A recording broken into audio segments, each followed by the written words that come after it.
right now it's 6. San Jose setting itself apart, but not in a good way when it comes to the housing market, and residents are struggling to keep up. 100%, it's getting harder and harder. A report named San Jose one of the most unaffordable cities in the world. We'll hear from one mom trying to navigate the brutal rental market and look at what's driving the numbers. Plus, a win for homeless families amid San Francisco's sweeping budget cuts. It just makes all the difference in the world. The policy change and funding boost aimed at keeping families off the streets. And how police tracked down this stolen classic Mercedes just before thieves shipped it off to Europe. And later, we'll introduce you to a South Bay film shop owner who has stood through 2 decades of turbulence. I didn't quit because we still have to survive. How renewed interest in the art form has kept the business from shuttering. This is CBS News Bay Area with Juliette Goodrich. Good evening. We all know the Bay Area is an incredibly expensive place to live, but ever so often some new data comes out that really makes your eyes pop. The latest Silicon Valley Pain Index, an appropriate name for that report, found that in order to afford a median-priced home in San Jose, you need an annual income of at least $370,000. It is the most expensive large city in the country. And another recent study ranked San Jose as the 4th most impossibly unaffordable city in the world. Only Hong Kong, Sydney, and Vancouver ranked higher. Our Kenny Choi introduces us to a San Jose mom feeling the brunt of the housing crunch firsthand. One of the eye-popping numbers in the report, the cost to rent a 2-bedroom apartment in Santa Clara County increased by 90% over the last 10 years. Rapidly rising rents have made it beyond a challenge for hairstylist Cassie Cook to find a new apartment. 100%, it's getting harder and harder. She works full-time at Cassie Cook Hair Designs in West San Jose, where she works and rents a 1-bedroom for herself and 2 children. For a regular apartment complex, I feel like there's like 10 other people with better credit, you know, with the whole deposit, trying to get in to the same apartment as, you know, someone like me in the service industry. The latest Silicon Valley Pain Index, published by San Jose State University, reports the average city renter needs to make more than $136,000 to keep their housing payments at 30% of their income. I can't afford to live here. I'm barely making it. Last month I was late for my rent. Besides rentals, the index report also highlights how the median home price in Silicon Valley reached $1.92 million in 2024. Michael Repka, CEO of DeLeon Realty, listed this Los Gatos home for nearly $4 million. We're seeing strong demand both in terms of home sales, but also for rentals. Some people are finding it's expensive or it's cost prohibitive to buy homes because the interest rates are so high. The house just sold this week for more than $5 million, more than $1 million over asking price with multiple bidders. San Jose City Council member Pamela Campos has been pushing for more affordable housing to prevent family homelessness. The situation is dire. Particularly for working families in San Jose who are under tremendous pressure because of these skyrocketing housing costs. We're seeing that many families cannot afford to stay. Campos herself lives with her parents. As rental costs continue to rise, it's a struggle for Cook. The difficult part is like everybody's trying to save money with prices becoming so expensive everywhere. But she says there's no giving up, no matter how unaffordable the housing situation appears. Recent estimates say the cost of living in San Jose is 81% above the national average, but you won't be surprised to learn the problem's not limited to San Jose. California was all over the top of the unaffordable list. In fact, out of the 94 housing markets studied, California had 4 of the top 10. The lowest ranked markets were Sacramento and Fresno, which tied for 30th. San Francisco Mayor Daniel Lurie has signed the city's nearly $16 billion budget. The 2-year plan tackles a nearly $800 million deficit. And while Lurie acknowledges the painful cuts, says the budget is ultimately a win for San Francisco. I'm proud of this budget and what it delivers for San Francisco. Not because the decisions were easy, but because this group of leaders was willing to make the tough calls. So the budget includes steep cuts to nonprofits in nearly every city department, though emergency services like police and fire actually got some small boosts. Even with the steep cuts to many social services, homeless advocates are celebrating two key wins to help families stay off the streets. It comes as the city's own data shows the number of unhoused families in San Francisco nearly doubled between 2022 and 2024. So what is the good news? The city is ending the experimental policy that limited shelter stays to 90 days. So there's also more crucial funding to help families find housing. Andrea Nakano has the details.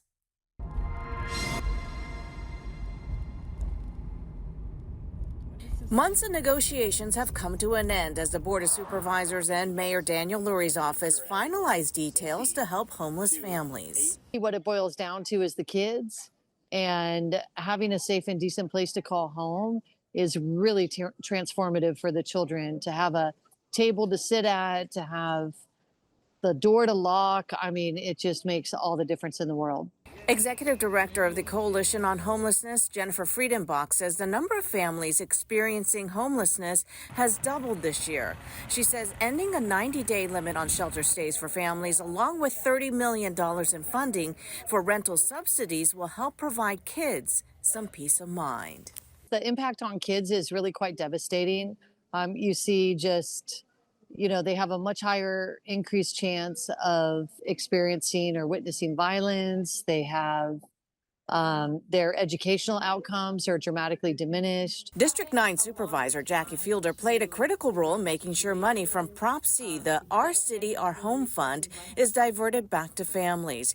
She says the number one reason people fall into homelessness is job loss, and city governments are having to find ways to fund crucial services despite facing budget deficits. While the federal government is prioritizing funding for ICE, tax breaks for corporations, we're having to pick up the tab here locally in San Francisco, where we're catching people who have fallen through the cracks, and there are thousands of people. Homeless families are often the ones left behind. According to the Coalition on Homelessness, families make up 40% of the homeless population, but only get 9% of the resources available. What we see again and again is the policymakers prioritize more visual elements of the homeless population and completely ignore the invisible people. And families are invisible. While the end of the 90-day shelter evictions will likely increase wait times for new families to get into shelters, Friedenbach says kicking people out only created fake successes. She says the key is to make sure enough housing is available. We've long kind of balanced this idea between longer waits versus putting people out, and have landed on the spot of, once we're investing in folks, let's just take them to the finish line. Let's make sure that they can move out of shelter into housing, and let's do that as quickly as possible so that another family who's in need can move in. So under the new policy, families staying in a shelter will be allowed an initial 90-day stay and can then apply for a 90-day extension with that shelter. They can even apply for further extensions, but those will have to be approved by the city. The policy goes into effect October 1st. A San Jose woman pleaded guilty today to setting a fire that killed a local business owner. 35-year-old Yesenia Estrada was charged with arson and involuntary manslaughter in the death of 51-year-old Christopher Tran. The fire erupted nearly 2 weeks ago, burning a two-story building in the Roosevelt Park neighborhood. Tran's marketing firm Branding Out was operating inside the building. His family tells us he was working late to finish a project. Crews weren't able to search inside the night of the fire because the building was at risk of collapsing. Tran's body was found inside the rubble the next day. Officers were able to identify Estrada through surveillance footage. Her next court date is August 14th. Okay, a heads up for grocery shoppers. Safeway workers could go on strike starting this weekend. Store workers are pushing for better wages and benefits. The union, representing 25,000 employees in Northern California, has set a deadline of midnight on Friday to avert a strike. And they say they've made some progress in negotiations over the past 24 hours, but are still struggling and haggling with the numbers. Safeway can afford what the union's demanding. In 2023, they gave a $4 billion dividend to their shareholders in 2023. And in 2024, Safeway made $80 billion in revenue and almost went up to $1 billion in profit. Our members are just asking for what they believe they deserve. The union won't say which stores might end up with picket lines outside, but they say if a strike happens, they'll be handing out information to shoppers about nearby grocery stores that they can choose instead. Safeway sent us a statement saying bargaining sessions have been scheduled for this week, adding the company respects associates' rights to engage in collective bargaining. Tomorrow, a fan favorite festival making its long-awaited return in the garlic capital of the world, but some changes have been made. So our chopper was over the setup for the Gilroy Garlic Festival. This year, it's been moved from Christmas Hill Park to the much smaller Gilroy Gardens family theme park.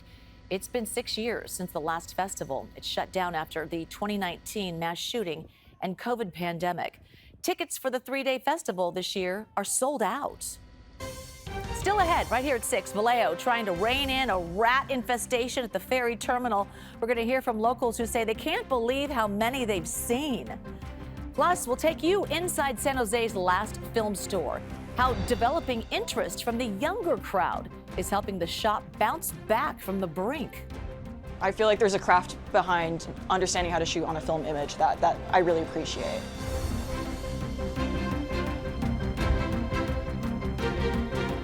All right, so Vallejo is dealing with a worsening rat infestation at its ferry terminal. The city says it's working with a pest control company to evaluate the issue. So we sent one of our photographers to the ferry terminal. We're going to spare you showing any rat video, but we did see a lot of trash that likely attracts them. Locals we spoke to said they've seen them during the day, and the issue is even worse at night. I'm talking about the hundreds. Yes. Hundreds? No, about the hundreds. Yeah. Big rats. Big rats. If you literally look over here, they're in the bushes. They climb up the trees. They come down the trees. They're in these bushes. They're all in. This is a home. If they were to cut this one down right now, you'll see a whole colony. Just, it's amazing how many can fit in that one bush right there. Oh, I told you we were going to spare you. We get the idea. In a late update, the city said the pest control company was supposed to go out today, but had to reschedule. It says it's working to have them on site as soon as possible. An AI company building its presence in the Bay Area, Databricks, announcing today that it's expanding into a new 300,000 square foot office in downtown Sunnyvale. The company says its research and design team in the South Bay has doubled in the past 2 years, and that this new space on Washington Avenue is meant to support its hiring efforts. Databricks added that this investment could open more jobs once the office opens in late 2026. Sunnyvale's mayor spoke about what this means for the city. That's, a big step forward. It's showing that we have that vibrant community, that mixture of housing and office and retail, commercial space downtown that's attracting large businesses. This Sunnyvale space is twice the size of Databricks' new headquarters in downtown San Francisco. Back in March, the company announced it's taking over 150,000 square feet at 1 Sansom Street. In an age dominated by smartphones and digital cameras, a San Jose man is proving that old school photography still has a place and a passionate following. Len Ramirez introduces us to a business owner who never gave up on film and now finds himself at the center of a surprising revival.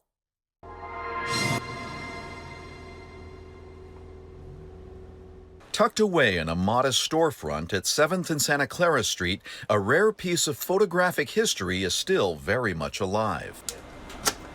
This is a film processing, developing the color film only. Before film, make sure temperature, everything okay. Okay, so then we close. Henry Chang owns Photo Express, the last film developing lab in San Jose. To 18 minutes, it come to dry. Yeah. So we just load the film to the film processor. For nearly 40 years, he's watched the industry transform from the heyday of film to the digital revolution that put most labs out of business. I think this is a better exposure, better negative. I think 2000, there's a big drop for the film because that's a digital camera come out. So a lot of photo lab cannot survive from 2000 up to 2010. Then after that, not many lab around. So I think we just keep hanging there. So until now. Henry says being a block from San Jose State helped save him because he had the photography student's business as a base, and so he never gave up on film. I didn't quit because we still have to survive. I still have to support the family. Keeping the business going hasn't been easy. One of the biggest challenges now is keeping the aging automated film developers running. Replacement parts are hard to find and often have to be sourced secondhand. A lot of equipment, our supply is not support anymore, so make it difficulty for the business to survive. While color film is developed using machines, Henry still develops black and white film by hand, just like it was decades ago. Some school, they offer the class. So if people like it, they take the class. Today, a new generation is helping bring film back to life. Although film and developing costs are expensive compared to digital, young photographers like Dajiana Huang say film causes them to slow down and be better photographers. I would use, the terms like organic, tangible when it comes to shooting on film. I would definitely say that. That's part of the reason why. There's something really special about it being like a photochemical process rather than, just a bunch of zeros and ones that are kind of mimicking this image. They shoot on film, then digitize and share their photos online, blending analog patience with digital convenience. I feel like there's a craft behind understanding how to shoot on a film image that I really appreciate. Henry now employs 3 technicians, and on most days the lab is buzzing, a clear sign that his decision to stick with film wasn't just nostalgic, it was smart. We've been in the business for almost 40 years. We just keep going, yeah. In a city built on innovation, Henry Chang is thriving by preserving tradition, and as long as there's film to develop, he plans to keep those machines in that darkroom running. And Len tells us if you've got an old roll of film tucked away somewhere, Henry's Lab might just be the place to bring it back to life. The shop is located at East Santa Clara and South 7th Streets, a couple blocks from both City Hall and San Jose State.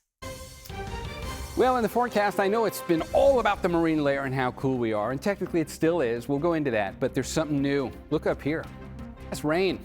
Thunderstorms, in fact, possible for the northern third of the state. That is new. Tied into our forecast as well, there actually is a subtle warm-up coming. Going to start by the second half of the weekend. A change. Who would have thought? I'll show you coming up in the forecast next. All right, as a trained observer, Yeah. when I was driving home last night, the sky looked incredibly pink in the East Bay and just an odd color for summertime. And then, of course, in the morning, it's been chilly. Yeah. What's going on? 2 different kinds of clouds, right? There's the morning gray stuff. Yeah. What you saw What'd I see? towards sunset, those were higher clouds Okay. that are part of the same system that's bringing thunderstorms right now. It's crazy. To the northern third of the state. It is interesting. We're going to try and fit this all in here in 3 minutes. First, let's start with the easy stuff. The low gray stuff in the morning. This is 9 o'clock this morning. Take a look at Livermore. Clouded over. Of course, you had to be up before like 10. By about 10 o'clock, it melted back. You can see what it looks like. Look at Napa. Look how the clouds just fill in Napa Valley perfectly. You can see the contours of the Mayacamas up there, almost like you're going down Silverado Ranch down there. All right, let's get rid of the clouds and play it forward, and you can see how the clouds are going to melt back over the course of the next several hours after that. Once I get to that right button. There they go. And this is helpful to look at because the next 2 days, just like this, nothing's going to change. We're going to keep seeing the marine layer pretty much overtake us in the early morning hours, and then it'll melt back by the time we get into the late morning and early afternoon. And as a result, let me just show you what the daytime highs are going to look like tomorrow. Pick out your part of the bay, just like today. These numbers are no different.